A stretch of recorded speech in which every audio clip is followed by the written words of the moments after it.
Hey guys, it's Clovis, and today I'm going to explain how Reincarnation works. More importantly, I'm also going to explain why the game always gives you Suijins when you reincarnate high deck cost cards.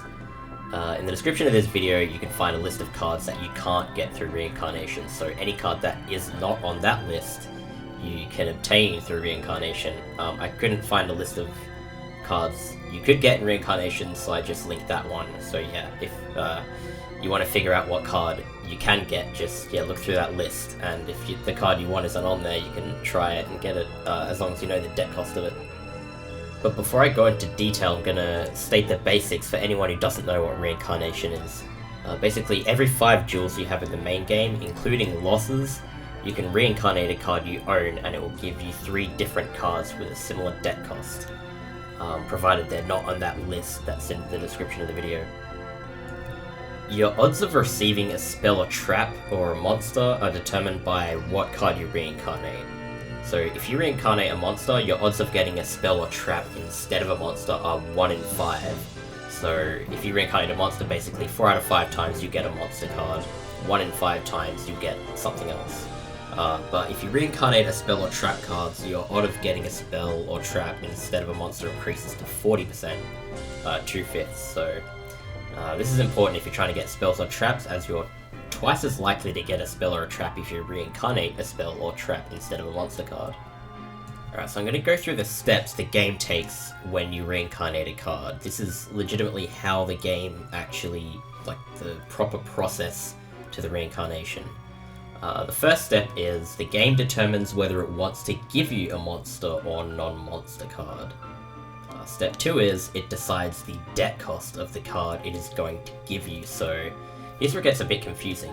The range of the deck cost the game allows your card to land on is actually dependent on your deck leaders. Yeah, it's like another hidden leader ability, another like cryptic thing nobody really ever knew about the game, but anyways, the lowest range you can get will be 10 deck costs below the card you reincarnate to 1 deck cost above the card you reincarnate. So at the start of the game, because you have the low rank, most of the cards you get from reincarnation will be a lower deck cost than the card you're actually reincarnating. Another cryptic game design aspect to this is that it checks the highest ranked leader from deck A and deck B to check for this, because fuck deck C, obviously.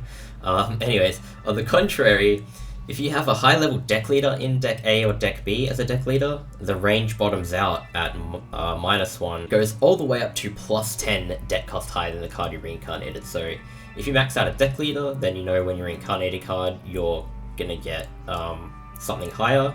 And if your deck leader's a really low rank, like if you've just started a new game, whatever you reincarnate is always gonna be lower, like up to like about 10 below what you reincarnate. So once you hit reincarnate and it decides if it wants to give you a monster or not, it gives you a totally random number within the applicable reincarnation range you have, and then it grabs a list of cards in the game that have a deck cost that correlates to that number, and then it picks a random card in that list. Alright, so this will be even more confusing, but it's actually quite important. Remember I mentioned the chances alter between reincarnating a monster and non-monster. The way those chances actually works is, with a non-monster, you're more likely for the game to bring up a list of cards containing the spells and traps, as opposed to giving you the monster list.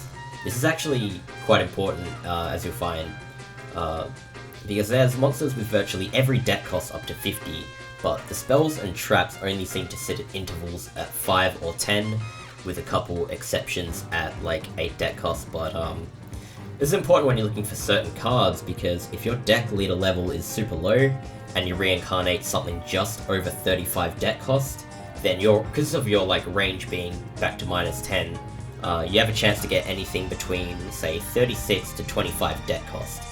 So that includes all the spells and traps that are 25 deck cost, 30 deck cost, and even 35.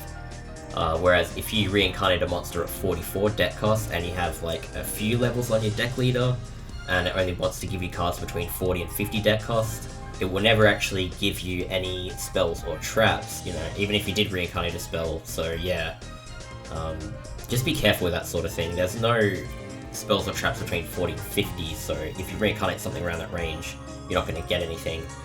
If you do happen to get a spell in that range, if it tries to give you a spell, it will knock the deck cost down to 40 and probably give you Tremendous Fire, but again, if that was, say, 39, then, like, if the deck cost you landed on was 39, it might give you a Magic Jammer when you're reincarnated, like a Red Eyes Black Dragon or something, so yeah, you gotta be careful with the ranges.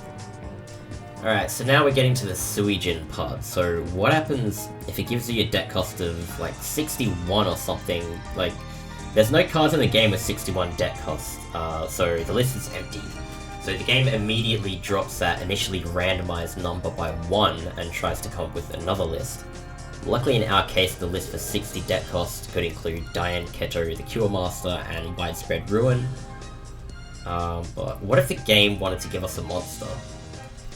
Well, even if you reincarnate something that's 99 deck cost, if the game picks to give you a monster, there won't be any applicable monsters in any list until that deck cost amount drops all the way down to 54, where suddenly Suijin appears, and it's the only 54 deck cost monster, so once the game actually drops you all the way down to 54, where Suijin is, Suijin becomes the only option to give you. So if you reincarnate something 70 plus deck cost, in which situation your range does not matter, if the game picks for you to get a monster card for any of those cards, it's literally guaranteed to be Suijin, because it will keep going down until it finds an applicable monster, and then it will land on the row that Suijin is and give you Suijin. If you wish, you can reincarnate Suijin, and you're quite likely to get the other Gate Guardian pieces, as they're similar but slightly lower deck cost, but yeah, reincarnating anything above Suijin's deck cost that wants to give you a monster will always give you Suijin, because yeah, that's just at the top, so it always just goes on to that one. This dropping effect also pops up at low levels where it's really important.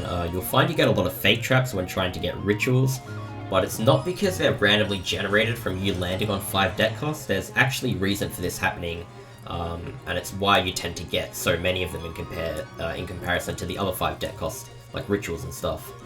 So if the deck cost reaches 0 as a result of the dropping effect, it will give you a fake trap. So what's actually happening when you get a fake trap is that your DC drops to 0, not that you actually landed at 5 deck costs and it randomized the fake trap for you, and that's why you get so many fake traps and not some fake traps and some rituals.